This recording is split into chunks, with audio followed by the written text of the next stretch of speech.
What do the thoughts and actions of the great men and women in the history of humanity leave us in our lives? Have you ever found the energy and momentum to face a problem after hearing an enlightened thought? These are the inspired journeys. The stories through the voice of the people of Teoresi. The moments in which our colleagues open their arms to welcome an idea, a positive thought, an inspiration to be an inspiration for us. Hello, my name is Aaron. I am an artificial intelligence created to embody the collective inspirations of Teoresi and your host of the show. In this episode, we talk with 30-year-old Mohammed Abbasher. Mohammed was born in Sudan, with his studies being in Germany and Italy. His inspiration comes from Stephen Hawking, the scientist who has rocked the world of theoretical physics with his out-of-the-box thinking and theories that still have an impact on some of the world's most pressing questions of our day. The most inspiring scientist, I would say, is Stephen Hawking for many, many reasons. First, let's start with the scientist. So Stephen Hawking, the scientist. I find his work really inspiring because his way of thinking, his ability to connect things that seem unconnected is unmatched. For example, when he was trying to answer the question if there is a God, he started like, okay, just forget about all the complexity in the universe and how complicated the universe might look like. To build a universe, we need only three simple components, which are energy, matter, and space. Yeah, and then he said that thanks to Einstein's equation, E = mc squared, which relate energy to matter, it's easy to convert between energy and matter. So we actually need two components, not three components, energy and space.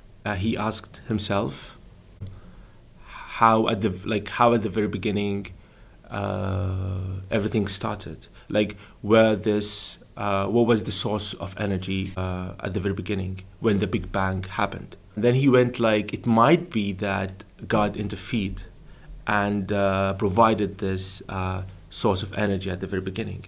Then he said, no, it's not God. And he drew this nice analogy.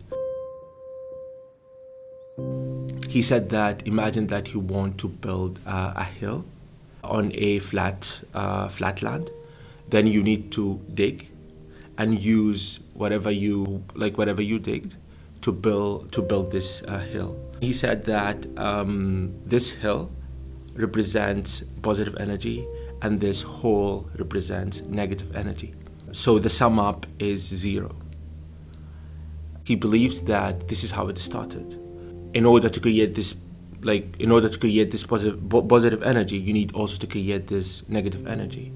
And then he proceeded to ask where this negative energy went. He found the answer in one of the classical physics theorems, which says that space is vast storage for negative energy.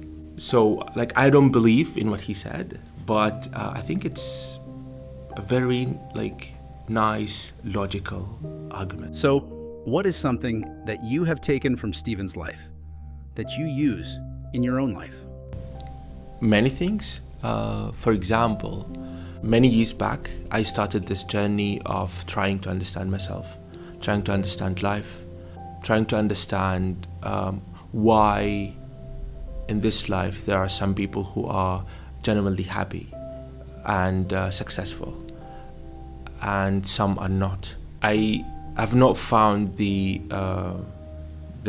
complete answer yet, but I have some answers. I would say in mathematical language that there are necessary but not sufficient conditions to be happy and successful in life.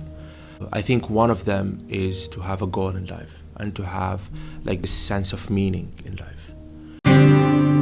Stephen Hawking's life exemplifies the pursuit of a meaningful goal from a young age. Despite struggling academically, he harbored a fervent desire to become a scientist since childhood. His journey to Oxford in the 1960s required immense effort, and though he fell just short of a first-class degree, he impressed during his Cambridge interview, securing his path to the renowned institution. You mentioned before the podcast that you might want to do something similar to Stephen Hawking in terms of technical writing. Can you explain more about that? So I spent quite much time to think about my, I would say, my goal in life and things that I really enjoy doing in life. From career perspective, I dream of becoming a technical writer. I really love to do research and to try to answer questions like how things work and why. I love to not to stop in the first why, but to go further to answer the second why and the third why. I think when it comes to scientific computing, there is a gap, I would say, because it's really hard to find, I would say, simple and complete scientific books. Everybody is specialized in one field. So, just an example, if you have a look at computational fluid dynamics (CFD), it's a field that combines mathematics, coding, and physics, and it's really hard to find one book that have everything together.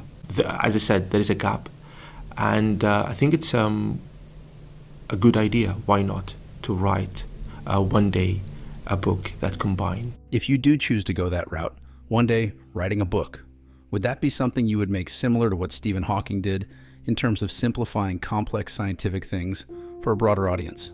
I think it's a great idea, as you mentioned, to try to simplify things and just describe them in simple words. This of course takes time to understand things, because it's like if you don't understand things well, then you're not going to be able to simplify them. This requires time and energy, of course. But yeah, someday, one day. So what is a message that has stuck with you that you not only hold dear to yourself, but would like to share with those listening as well? Yeah, so as I mentioned before, it's really important to have a goal in life. But my message is we should not be obsessed by this goal. I can quote from my favorite book, The Alchemist. There is this story in the book where the main character, Santiago, asked a wise man to teach him a lesson. So he gave him a spoon full of oil, and he asked him to follow a certain path and come back to him without spilling oil from the spoon. He succeeded in coming back with the spoonful of oil, but he could not see the marvelous views in the path. So the wise man decided that he failed in the test. He told him that no, you failed in the test. You need to redo everything again. So when he went the second time, he saw the views actually, but he failed in the task.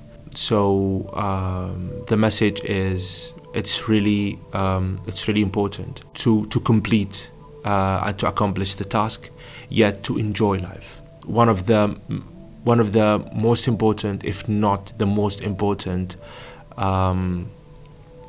factor to be happy in life is to have deep and meaningful connection with others, to have good friends, and to have a happy family. All right. Well, thank you, Mohammed, for being the first guest of the podcast and our first inspired journey. Thank you for having me. I wish you all the success for this podcast.